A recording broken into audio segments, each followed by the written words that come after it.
Goku feels the intense weight of the corroding negative energy pressing down against his upright arms as the struggle reaches its absolute zenith. The crimson beam from above fractures his divine aura, sending ripples of dark static across the cracked courtyard of Capsule Corporation. He plants his feet deeper into the expanding crater, yelling through the telepathic link that they must hold their ground regardless of the physical strain. His muscles tremor under the pressure, as the destructive force of the Tuffle weapon threatens to overwhelm his maximum output. High above the city, Vegeta witnesses the faltering energy of the courtyard defense, and channels an additional surge of divine ki into his hands. His final flash blazes with renewed intensity, carving into the upper flank of the descending crimson torrent. He roars against the freezing high-altitude winds, declaring that a Saiyan warrior never bows to the remnants of a slaughtered race. The explosive reaction of his attack creates a localized shockwave that temporarily halts the downward momentum of the planet-killing strike. Hovering adjacently in the stratosphere, Piccolo aligns his fingers to his forehead, gathering his remaining spiritual energy into a single point. He unleashes a piercing special beam cannon, directing the spiraling drill of light to strike the exact structural weak point where the negative energy density fluctuates. He observes that the impact creates a visible fracture in the crimson beam's outer shell, allowing the divine energy of his allies to penetrate deeper into the core.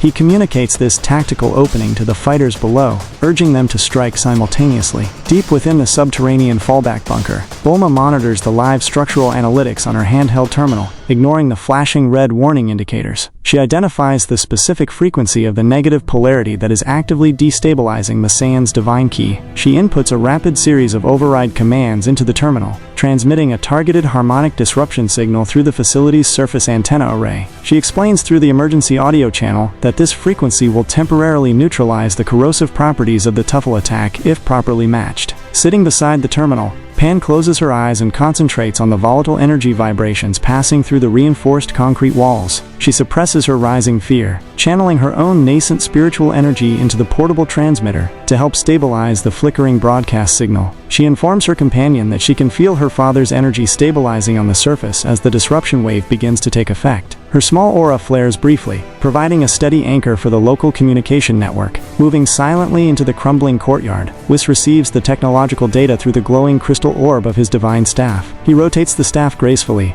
utilizing his reality warping capabilities to weave Bulma's disruption frequency directly into the protective net surrounding Western City. He notes that the polarity of the Saiyans' combined beam begins to invert, transforming their defensive energy into a direct counteragent against the Tuffle malice. He calmly advises the defenders that the window for a decisive counterattack is now open. Sensing the sudden stabilization of the energy matrix, Gohan unleashes the absolute limit of his hidden potential, his white aura flashing with erratic sparks. He drives his massive energy wave upward, merging his strength perfectly with his father's attack to form an unstoppable pillar of destructive power. He asserts that the Earth will never fall to a shadow from the past, his body expanding slightly under the immense physical strain of the output. The unified beam begins to push the crimson torrent backward into the upper atmosphere. Goten coordinates his positioning with his training partner, locking his hands forward as he pours his remaining golden ki into the ascending pillar. He feels the intense heat of the collision, warming the freezing air around them, melting the shattered debris of the courtyard. He shouts that they cannot let the older generation do all the heavy lifting, his face tightening with determination as he maximizes his output. His energy blends seamlessly into the core of the defensive strike, accelerating its upward velocity. Stepping into the fracture lines of the crater, Trunks matches the emotional rhythm of his companion, his golden aura expanding to its absolute maximum density. He directs his concentrated energy blast into the heart of the counterattack, watching with satisfaction as the crimson beam begins to buckle and fracture under their unified pressure. He notes that the negative frequency is no longer draining their stamina, confirming that the technological disruption has successfully leveled the playing field. He drives his hands forward, delivering a final push to shatter the celestial threat. High above the conflict on the sacred sanctuary, Beerus watches the explosive atmospheric struggle with a critical gaze, his arms crossed over his chest. He acknowledges that the mortals have demonstrated sufficient tactical ingenuity by combining their raw power with technological assistance to counter the Tuffle weapon. He remarks that the failure to neutralize such a threat would have forced him to erase the entire sector himself to maintain cosmic order. He remains poised at the edge of the tiles, waiting to see if the rift will withstand the impending detonation. Standing within the protective sphere of the destruction barrier, Dende tracks the shifting spiritual currents across the globe using his inherent planetary awareness. He reports that the ancient dimensional barriers are beginning to realign as the overwhelming negative energy is forced backward. He expresses intense relief that the sanctuary has remained intact throughout the cataclysm, thanking the deity beside him for the effortless protection. He continues to monitor the stratosphere, waiting for the final convergence of the opposing energies. Far away in the forgotten quadrant of Universe 7, Dr. Lychee stares at his flickering supercomputer monitors in absolute disbelief as the polarity inversion registers on the screen. His phantom form violently destabilizes, sparks of negative energy flying from his spectral hands as he realizes his calculations have been overridden by terrestrial technology. He screams into the empty core chamber, cursing the Saiyan race and their allies for defying the ultimate retribution of the Tuffles. He frantically attempts to input a secondary command sequence to stabilize the failing transmission matrix. The massive mechanical frame of Hatchiyack experiences a catastrophic energy feedback loop as the reflected power travels back through the dimensional gateway. Its central gemstone flashes erratically, emitting a high-pitched metallic shriek that echoes through the hollowed-out asteroid core. The liquid energy conduits surrounding the gestation chamber begin to rupture, spilling glowing red plasma across the metallic floor plates. The machine struggles to contain the volatile internal pressure, its processors working at maximum capacity to prevent a total systems collapse. Back on Earth, Goku executes a final, explosive extension of his arms, driving the combined Kamehameha completely through the remaining core of the Tuffle beam. The divine blue torrent pierces the upper stratosphere, colliding directly with the central translucent tear in the sky and shattering the spatial anomaly like glass. The sudden closure of the gateway cuts off the negative energy transmission instantly, triggering a silent, blinding detonation that illuminates the entire planet. Goku drops his hands as the blinding light begins to fade from the sky. The intense strain of the prolonged struggle takes its immediate toll as Goku reverts to his standard form, his divine aura vanishing completely as he collapses onto his hands and knees. He breathes heavily, his chest heaving as sweat drips onto the cracked concrete of the destroyed courtyard. He looks up at the clearing sky, noting that the unnatural purple hue has been replaced by the familiar blue atmosphere of Earth. He admits that the intensity of the attack pushed his physical endurance to its absolute limits. Standing nearby, Gohan also returns to his standard state, his muscles trembling from the exertion of holding his ultimate form against the negative energy. He steps forward to assist his father, offering a hand to help him stand while assessing the lingering spiritual traces in the air. He explains that although the primary rift has been destroyed, he can still detect a faint, distant resonance pointing toward the dark nebula in deep space. He insists that they cannot assume the danger has passed while the mastermind remains functional. Descending rapidly from the upper atmosphere, Vegeta lands heavily in the center of the crater, his divine aura fully deactivated but his expression filled with unyielding intensity. He demands to know why they are wasting time celebrating a mere defensive victory when the perpetrator is still breathing somewhere in the cosmos. He states that the unique energy signature of the Tuffle technology has left a clear trail through the void that he intends to follow immediately. He stands with absolute rigidity, waiting for the rest of the team to organize a counterstrike. Piccolo drops down from the sky to join the gathered Saiyans, his ultimate form deactivated, but his posture remaining highly vigilant. He confirms that his telepathic link with the Guardian indicates the planetary barriers are successfully resetting across all quadrants. He warns the group that the mechanical nature of this enemy suggests a calculated, multi-phased assault rather than a random occurrence. He advises that a small, specialized team should strike the source while the remaining forces secure the planet's recovery.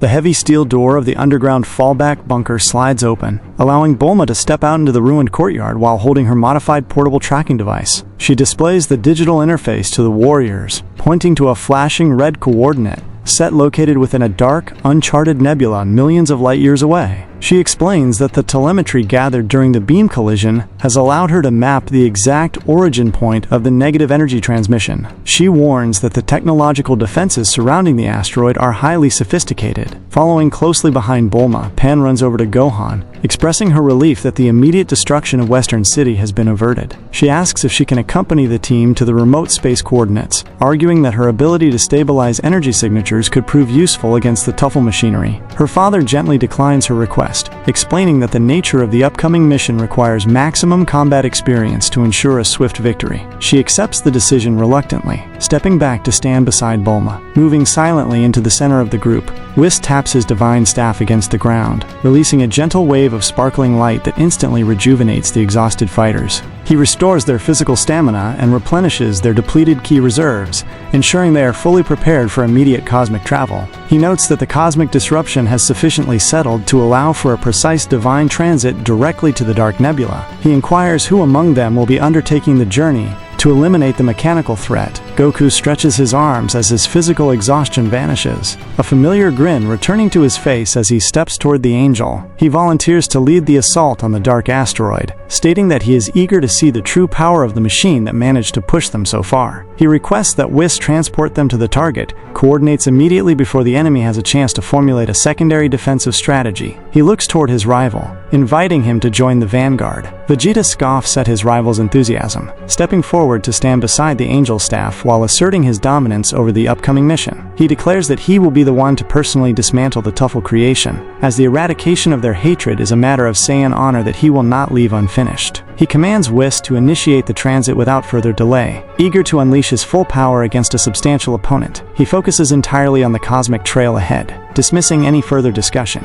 Turning his attention to the remaining defenders, Whis suggests that Gohan remain on Earth to oversee the restoration of the global grid and protect the planet from any potential secondary vanguard. He explains that leaving a warrior of supreme caliber behind ensures the absolute safety of the civilian population during their absence. He instructs the younger Saiyans to support this defensive perimeter, maintaining a state of high readiness until the mission in the Dark Nebula is concluded. He prepares to activate his transport capability. Gohan nods in agreement with the Angel's tactical assessment, acknowledging the vital importance of securing the home front while the primary strike team departs. He promises to maintain a rigorous global patrol alongside Piccolo to ensure no further dimensional rifts can manifest undetected. He wishes his father and Vegeta success in the cosmic void, advising them to remain cautious of any further technological traps the enemy might employ. He steps back, creating a clear space for the divine departure. Trunks signals to his companion, confirming that they will immediately begin a sweeping reconnaissance flight over the northern quadrant to ensure all scanning drones have been neutralized. Beside him, Goten nods in agreement, stating that they will coordinate directly with Capsule Corporation's monitoring systems to track any lingering anomalies. The two teenagers prepare to take flight, their expressions serious as they accept their designated roles in the planetary defense network. They watch the divine platform intently. Up on the sacred sanctuary, Beerus senses the impending departure from the courtyard below and decides to join the transit team to oversee the erasure of the Tuffle threat. He states that the persistence of this ancient negative energy has become an intolerable nuisance that disrupts the peace of his universe. He commands the Guardian to maintain the current sanctuary defenses until his return, warning that he expects premium culinary rewards upon his successful arrival back on Earth. He prepares to materialize beside his attendant. Dende bows deeply to the departing god of destruction, expressing his profound gratitude for the deity's timely assistance in stabilizing the palace grounds. He assures the god that the temple's resources will be fully dedicated to preparing an appropriate reception once the threat is neutralized. He watches as the purple destruction barrier dissolves into the atmosphere, leaving the lookout completely secure and realigned with the global ecosystem. He then looks toward the southern horizon as the divine energy signals shift, rejoining his students in the courtyard alongside the materialized god of destruction. Whis envelops Goku, Vegeta, and Beerus within a shimmering translucent transport bubble. He taps his staff once against the shattered stone tiles, launching the group upward into the atmosphere at a velocity that defies mortal comprehension. He navigates the capsule through the healing dimensional walls of Earth, entering the cosmic void within a fraction of a second. He explains that their transit through the Dark Nebula will require a precise trajectory to bypass the lingering fields of negative energy. Deep within the hallowed core of the dark asteroid, Dr. Lychee frantically manipulates the manual overrides of his primary console as the automated warning systems detect the rapid approach of divine energy signatures. His phantom face twists into a mask of pure desperation, realizing that his ultimate weapon has failed to secure an immediate victory. He activates the secondary defensive matrix of the facility, deploying automated point defense turrets and shielding grids across the asteroid's exterior. He declares aloud that the Tuffle vengeance will not be denied by the arrival of divine executioners. The immense form of Hatchiyack completely emerges from the ruptured gestation chamber, its mechanical joints locking into a battle-ready posture as the internal stabilization sequence completes. Its central gemstone burns with an intense, steady crimson light, indicating that the feedback loop has been successfully contained and repurposed for direct combat. The giant machine raises its massive arms, its internal processors rapidly analyzing the incoming energy profiles to develop perfect countertactics against the Saiyans. It emits a deafening mechanical roar that resonates through the hollow asteroid. Traveling through the absolute vacuum of space, Whis guides the transport bubble directly into the dense, black clouds of the uncharted nebula. He notes that the ambient negative energy is pressing heavily against the exterior of the divine shield, attempting to corrode their trajectory just as it did during their initial journey. He maintains a calm demeanor, effortlessly adjusting the flow of his ki to neutralize the dark static before it can affect his passengers. He informs the group that they are approaching the hollowed core of the asteroid. Peering through the translucent wall of the bubble, Goku focuses his senses on the massive power level radiating from the center of the dark nebula ahead. He feels his battle instincts surging as the mechanical malice of the Tuffle creation becomes palpable, even through the divine shielding. He assumes a loose combat stance, his muscles tensing in anticipation of a direct confrontation with an opponent capable of threatening the entire planet. He states that he is ready to test the absolute limits of his standard form before utilizing higher transformations. Vegeta refuses to take any chances with the remaining Tuffle garbage and immediately powers up into his divine form, his brilliant blue aura filling the interior of the transport bubble. He asserts that he will not afford this machine a single opportunity to launch another strike against his home planet. He directs his gaze toward the massive metallic structure emerging from the black dust clouds, his hands crackling with stray bolts of divine energy. He prepares to breach the asteroid's outer hull the moment they arrive. The transport bubble pierces through the asteroid's outer defensive shielding and lands with a heavy metallic thud directly inside the central core chamber, where Beerus steps forward onto the metal floor plates. He looks around the dark facility with an expression of intense disgust, noting that the entire structure is saturated with a foul, artificial malice that offends his divine sensibilities. He states that the existence of such a machine is an anomaly that should have been erased millennia ago. He demands that the creator show himself to face immediate judgment. From the shadow of the central supercomputer, Dr. Lychee materializes before the intruders, his phantom form flickering with unyielding hatred as he points a spectral finger at the Saiyan warriors. Beside him, Hatchiyack takes a massive step forward, its crimson gemstone igniting with a blinding glare that illuminates the entire core chamber. The giant machine assumes a devastating combat posture, its internal processors locking onto the divine energy signature of Vegeta to launch its initial physical assault. The final battle for the survival of the universe begins within the dark heart of the Tuffle stronghold.